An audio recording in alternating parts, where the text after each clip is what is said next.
My name is Kimberly Elliott. I live here in Bridgeton, Maine. I work at Bridgeton Hospital, but I've been here almost 15 years. I'm a medical assistant in pediatrics. And I was diagnosed with stage 2A breast cancer in June of 2015. I'm actually pretty lucky.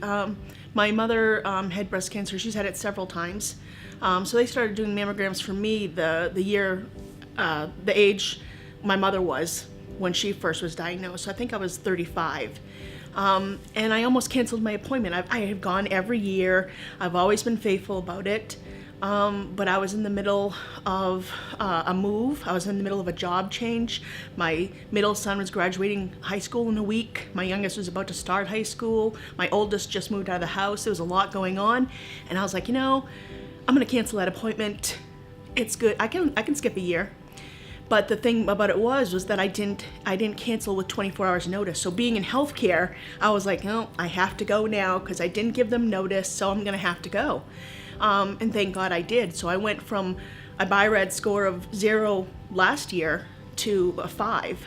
And I went in for my mammogram, and it's sort of almost like you see in the movies that, they say, can you just sit here for a second and let me go get somebody? And I'm like, I'm in healthcare. Can you just let me look?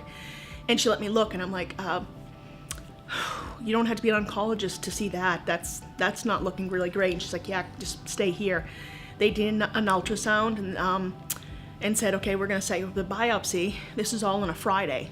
So I had the biopsy on Monday, and she said, my surgeon, Dr. Richel, said, I'll call you Wednesday. And I said, okay, so by Wednesday I'll know if it's cancer or not. She goes, no, I wanna be real with you. This is cancer. I'm gonna definitely know by Wednesday, but I'm telling you right now, don't go home and have some unrealistic expectation that it might not be, because it pretty much is. So when they called and then told me that it was cancer, the first thing I thought was, I don't have time for this. Like, I realistically am in the middle of a job change, a life change, all those things that were going on. And I just don't have time. Is it something that I could schedule later? Because, being a mom and taking care of 3 boys, being a single parent, I just didn't have time. What am I gonna do if I don't make it?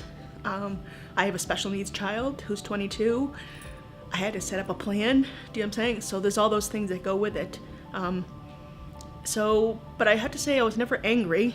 I think I kept a pretty good handle on things, and I just was so thankful that it wasn't my children, so thankful it wasn't my sister, so thankful it wasn't my mother again, because she's older, can't handle it.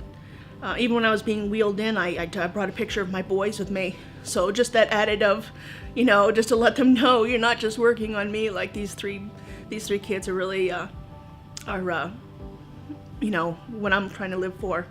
What I liked about even from the very first meeting was they not only led me through, this is the cancer you have, this is the staging we think you're at, that you're estrogen positive, you're HER2 positive, this is how we're going to treat it.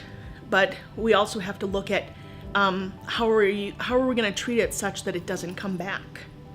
And so that was from the very get-go of the diagnosis, was not just treating me to try to get rid of it now, but for it to never return.